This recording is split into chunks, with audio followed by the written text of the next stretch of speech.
On April 22, 1793, after intense pressure from France and Britain to take a side in the French Revolution, Washington sent out the Neutrality Proclamation, exercising his right to create laws and proclamations while also stating his intentions to remain neutral, showing his responsibility to protect his citizens by staying out of this war and potentially many more to come. This proclamation was one of the most important factors in the United States' success in the 1790s, as it enabled the country to grow, prosper, instead of potentially destroying it only 20 years after it was created. The year was 1793, and the French Revolution was raging, with Britain on one side and France on the other. Simultaneously, George Washington had just been elected for his second term as president, and while he already had enough experience to know that engaging wouldn't go well for the country, expressing that accurately would prove to be a challenge for him. At the start of his second presidency, Washington hadn't even wanted to serve another term in the first place, as some newspapers had started to attack him. But his friends assured him that he would be the best fit for the job, despite what the others assumed. However, as the president, he had the responsibility to protect his people. So just a month after he was inaugurated, he started to ask his cabinet for their opinions about the war. The main way he did this was through a 13-question poll that discussed the Constitution and the decision to either remain neutral or take a side in the war. Once the poll was finished, though, it was made clear that the cabinet was split, where Alexander Hamilton and Henry Knox supported Britain, and Thomas Jefferson and Edmund Randolph supported France. Because of this, the members could have just argued with each other until they agreed on one viewpoint, but they decided that for the country's safety, they would all remain neutral and not support either side. This has actually been Washington's opinion from the beginning, as he stated that the U.S. should have nothing to do with the political intrigues or squabbles of European nations, quoted by George Washington. That decision, however, proved to be easier said than done. Washington finally decided to state their decision via a proclamation, showing his right to create proclamations and declare laws. He took every cabinet member's opinions into account, trying to be as fair as possible to them, while also making sure that everyone's opinions were included, and that no one was prioritized more than any other person. For example, the word neutral was changed to impartial in the final document, due to Jefferson's worry that it would damage France's opinions of the U.S. This led to all members of the cabinet not being entirely happy with the result, as compromise was necessary to integrate everyone's opinions, but it was reported that in general, everyone was satisfied overall. So, after all of the discussions related to neutrality had concluded, with everybody's suggestions put into place whenever possible, the document was sent out. April 22nd, 1793, the Proclamation of Neutrality was issued. This demonstrated multiple rights, including the right to create proclamations and the right to create and declare laws.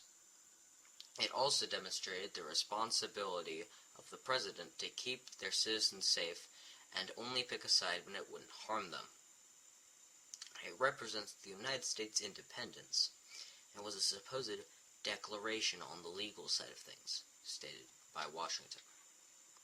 The proclamation stated we would have a friendly but impartial relationship with other countries, would continue trade with other countries, and would disallow citizens from helping one specific side of the French Revolution, as we were allies with both of the countries fighting the war. A common misconception most people have is that Washington wrote the proclamation. However, it was Edmund Randolph who wrote it, as Washington only actually spoke it to the public. This also established that we had a supposed unconditional neutrality. It said that the government would prosecute anyone who broke any one of the clauses of neutrality, and wouldn't protect people from being prosecuted because of it.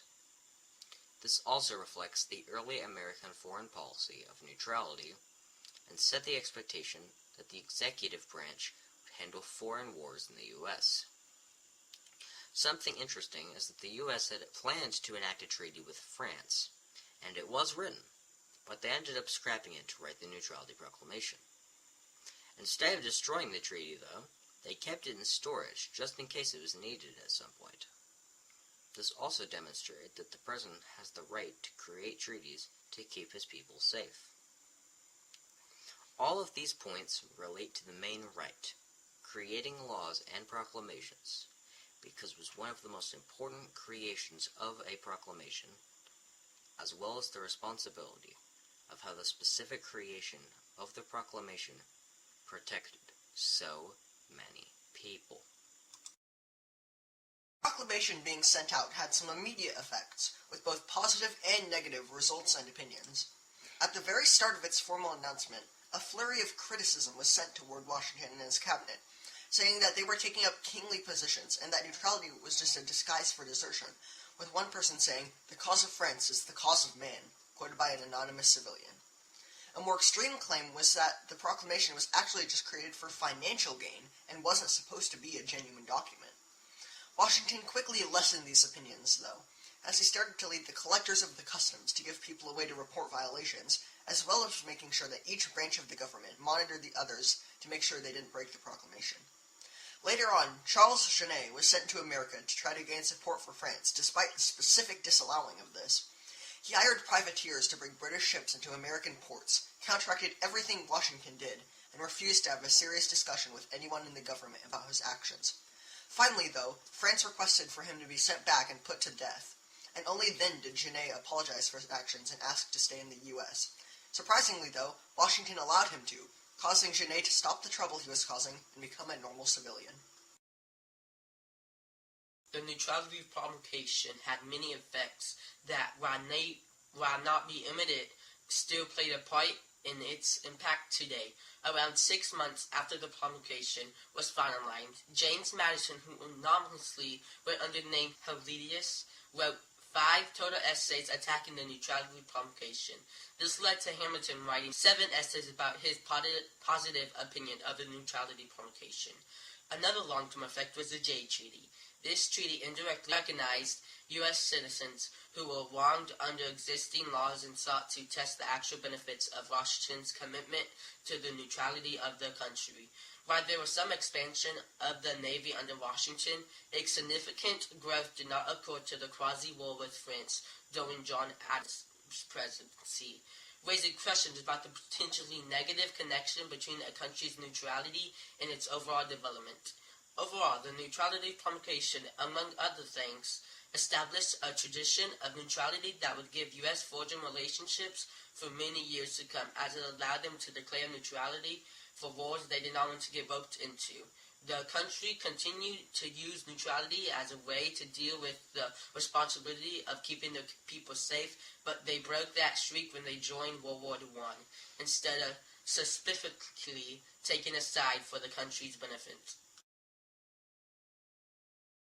The Neutrality Proclamation proves our point that the right to create laws and proclamations is, by far, the most important right that a country can have. It shows how we wouldn't be able to function and would perhaps be destroyed without this right.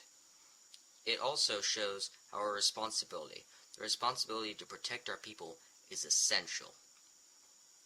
Without it, no one would be voluntarily protected, and all civilians who lived in the U.S. could have died. With both the main right and responsibility, we are balanced, and our country functions just like it should. So, after all of this has been said, we can point to one thing, that the Neutrality Proclamation was one of the most important things relating to rights and responsibilities in history.